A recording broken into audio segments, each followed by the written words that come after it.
This is what we've been doing the last few days. A huge part of our preparedness process here on the farm is firewood, so that we can always make sure we stay warm when the cold weather hits. Winter's coming, folks. This is about maybe 15% of the wood we've got laying on the ground that we've cut in the past week. Winter's close. It won't be long.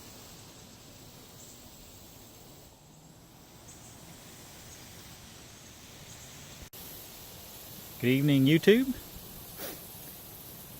Kenny back with you on Sheepdog Preparedness.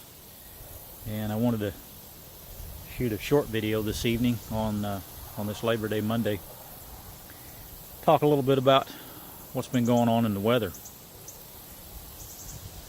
Everyone is well aware of what Harvey did to Texas, and then all of the flooding it caused also in Louisiana, Tennessee, and other states, but especially Texas. And you saw what happened. You saw what happened at the grocery stores. You saw the water, going for $10 and $20 a case, and gas prices in some places in Texas were at $7, $8, $9 a gallon. The places that actually did have gas left, there was a gas shortage.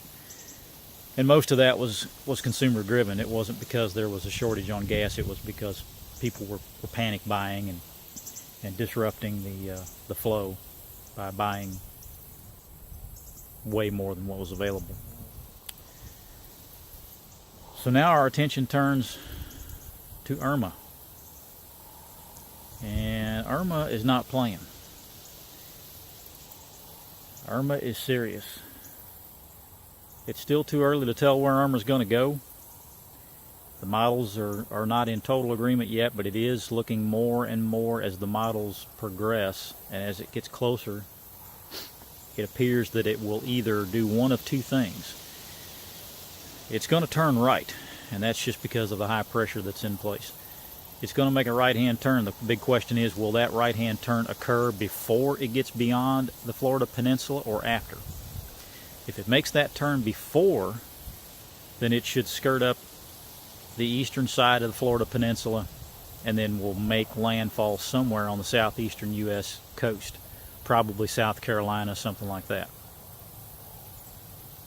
If it goes ahead and passes the Florida Peninsula first and then makes that right turn, then that would be bad.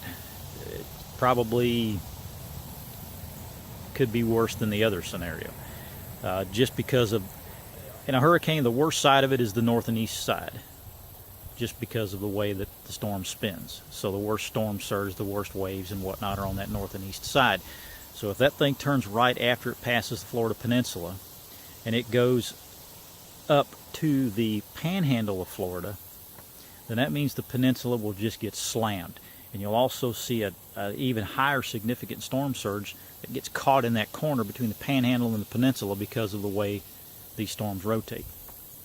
So watch this thing closely over the next few days. We will know more as the week progresses. Learn your lesson. Even if you don't live in hurricane-prone areas, you can still take a valuable lesson from all of this and get your food ready, get your water ready, get your medicines ready, first aid, all of these things. Just because you're not in a hurricane-prone area doesn't mean you can't be affected by wildfires, which are currently going on like crazy in the West, tornadoes, which we always deal with here in the Midwest, and many other things. Being prepared is just smart. So you can either do one of two things. You can sit on your hands and worry about this stuff and think, oh, it's all doom and gloom and it's nothing but fear porn talking about this stuff. No, it's not. It's only scary if you're not ready for it. You can get ready for these things. You can have the stuff you need for your family. If you live in a flood-prone area, pay attention to the evacuation warnings and get out. Days and days in advance. Don't wait till the last minute and get stuck in traffic. This storm Irma, if it does what they think it's going to do, there will be mandatory evacuations of some large-scale areas. So watch for that. Watch for the economic impact it could have on the U.S. economy, which is already very, very unstable. Also be watching this North Korea situation. Everyone's aware that he launched another missile and did a nuclear test. That's still going to go. He's going to have to be dealt with. I heard on the news this evening that they're talking about even threatening stopping trade with every country that deals with North Korea, which would mean we would stop trade with China. Do you know the implications of that? Now, that's a huge step. I don't think the U.S. would have the guts to do that because we're China's #1 customer. We buy all of their worthless garbage. And if we did stop importing, everything that comes from China, then that would make them mad, and you know what they're going to do then. They're going to call home all the debt and crash the U.S. dollar and bye-bye U.S. economy. I still think that crash is coming, whether it's caused by China or not. We've got an economic collapse that's 10 years overdue. Great Depression 2.0 is coming. You will see it.